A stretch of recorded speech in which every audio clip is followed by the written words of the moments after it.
ഈ റബ്ബറിൻ്റെ വിലത്തകർച്ച വന്നതോടുകൂടി ഇപ്പോൾ പല ആളുകളും കൂടുതലായിട്ട് കശുമാവ് കൃഷിയിലേക്കാണ് അവരുടെ ശ്രദ്ധ കൂടുതലും. ഇപ്പോൾ ചില കൃഷിക്കാർ പറയുന്നത് അവർ കശുമാവ് കൃഷി ചെയ്ത് 3-ാം വർഷം കശുമാവ് പൂത്തു, അണ്ടി വിരിയാൻ തുടങ്ങി. ആ അണ്ടി നമുക്ക് പറിക്കാൻ കഴിയുമോ, അതേ ആ പൂ നശിപ്പിച്ച് കളയണമോ എന്നൊക്കെയാണ് അവരുടെ സംശയം.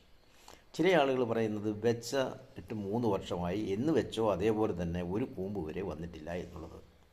അപ്പോൾ ഈ കശുമാവ് കൃഷി ചെയ്യുന്ന ആളുകൾ ശ്രദ്ധിക്കേണ്ടത് ഒരു കാര്യം, നമ്മൾ ഇതിൽ ഈ അടിവളവും രാസവളവും ഒക്കെ ഇടുന്നതിനേക്കാൾ കൂടുതൽ ശ്രദ്ധ വേണ്ടത് ഇതിനെ ആക്രമിക്കുന്ന കീടത്തെ നശിപ്പിക്കുക എന്നുള്ളതാണ്. അപ്പോൾ കീടബാധ ഏറ്റുകഴിഞ്ഞാൽ നെക്സ്റ്റ് അതിൻ്റെ അടുത്ത സ്റ്റേജ് എന്ന് പറയുന്ന അവിടെ കുമിൾ ബാധ ഉണ്ടാകുന്നു, അല്ലെങ്കിൽ ഫംഗൽ ഇൻഫെക്ഷൻ നടന്നു കഴിഞ്ഞു എന്നുള്ളതാണ്.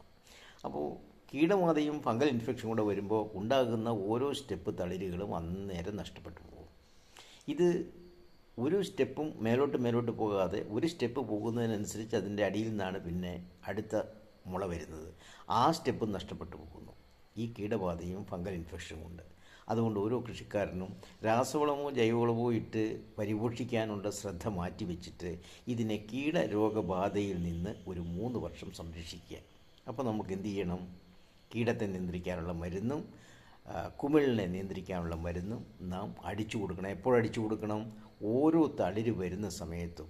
ഓരോ സ്റ്റെപ്പ് വന്നു കഴിഞ്ഞാൽ, തളിർ സ്റ്റെപ്പ് വന്നു കഴിഞ്ഞാൽ ആ തളിരെ നമ്മൾ സംരക്ഷിച്ച് അത് മൂക്കുന്നത് വരെ നിലനിർത്താനുള്ള ബാധ്യത നമ്മുടേതാണ്. അതിനുവേണ്ടി നമുക്ക് കീടരോഗ നിയന്ത്രണം അത്യാവശ്യമാണ്. എന്താണ് നമുക്ക് അതിനുവേണ്ടി ഉപയോഗിക്കാൻ പറ്റുന്നത്? 1 എക്കാലിക്സ്, 2 സാഫ്, ഈ 2 മരുന്ന് മാത്രം മതി, വേറൊന്നും വേണ്ട. എക്കാലിക്സ് 1 ലിറ്ററിൽ 2 മില്ലി ചേർക്കുക. അതോടൊപ്പം തന്നെ അതേ ലിറ്ററിൽ തന്നെ സാഫ് എന്ന് പറയുന്ന ഒരു കുമിൾനാശിനിയുണ്ട്, അതിൻ്റെ പൗഡർ ഫോമാണ്, അതും കൂടി അതിലൊരു 3 ഗ്രാം ചേർക്കുക. നന്നായി ഇളക്കുക. നമ്മൾ ഹാൻഡ് പമ്പ് ഉപയോഗിച്ചിട്ടോ നാപ്സാക്ക് സ്പ്രെയർ ഉപയോഗിച്ചിട്ടോ 5 ലിറ്ററിൻ്റെയോ 3 ലിറ്ററിൻ്റെയോ സ്പ്രെയർ ഉപയോഗിച്ചിട്ടോ നമുക്ക് നമ്മളുടെ കശുമാവിൻ്റെ വിസ്തൃതി അനുസരിച്ച് അങ്ങ് തളിച്ചു കൊടുക്കുക.